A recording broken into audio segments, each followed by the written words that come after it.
मारुतीरायाचा मान सन्मान करते, नारळ ठेवते, तरी गुरुमावली माणसाला म्हणते गुरुमावली. तिला प्रत्येक गोष्टी फक्त आणि फक्त कोण दिसायची? गुरुमावली. गुरुमावली सोडून तिला अगदी तिला लोक माणसीला वेळ लागला. त्या मावळीचं मीटिंग असो, सप्ते असो, ती आपली झेंडा घेऊन तिला झेंडा कधीच खाली ठेवला नाही. आणि एक दिवस काळाने घात घातला, तिच्या मुलाचा ऍक्सिडेंट झाला. भाविक सज्जनो, तुम्हालाही मुलं आहेत आणि ज्यावेळेस आपल्या मुलाला थोडं खर्चटतं ना तरी आपला जीव कासावीस होतो. आता बाहेर मुलं पळाला ना तर आपण आरती सोडून त्याला पाहायला जातो. मुलाचा ऍक्सिडेंट झाला. धुळ्यातून त्या मुलाला नाशिकला हलवलं. इमर्जन्सी आली, नाशिकहून त्याला मुंबईला हलवावं लागलं. दीपक हॉस्पिटल म्हणून आहे, त्या महामार्गाजवळ आहे. तर तिथून त्यांना कुठे हलवलं? मुंबईला हलवलं. परमपूज्य माऊलींनी निरोप केला.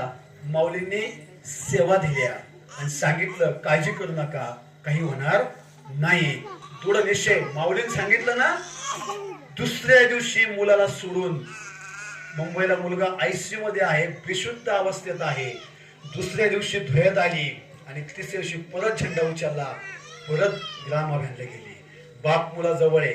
अख्खा धुळा जिल्हा सेवा करत परमपूज्य माऊलींनी दिलेली, कारण सेवा माऊलींनी दिलेली आहे, त्याच्यामुळे निशंक व्हायला हरकत नव्हती. आणि त्या ठिकाणी काळाने घात घातला आणि भाविक सेवेकरी हो, तो मुलगा परमपूज्य माऊलींनी सेवा देऊन सुद्धा एक्सपायर झाला.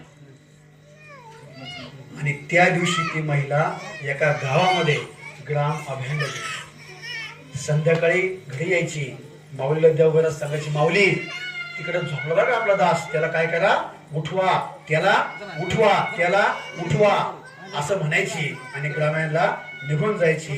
परंतु त्या दिवशी तिला असं अस्वस्थ वाटलं. स्वामींना सांगून गेली, हे माऊली मनात काहीतरी होतंय, पण अडचण नाही पाहिजे, मला ग्रामीणला जायचं. आणि ती ग्रामीणला गेली. इकडे मुलगा एक्सपायर झाला. गावामध्ये फोन झाला, शहरात नाही पण गावातले लोक सगळं सामुग्री आणतात. आणली, सगळं नदीला सगळं निघून टाकलं. सगळं वस्तू आणल्या गेल्या, पण ती कोणच्या गावाला गेली हेच कोणाला माहित नाही.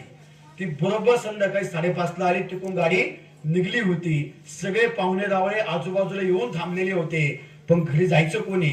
एक 2-4 म्हाताऱ्या पुढे गेल्या. ती आली आणि तिनं लगेच माऊली दिवा लावला. अगं त्याला, माऊली आज इतकं सुंदर झालं ग्रामाभियान.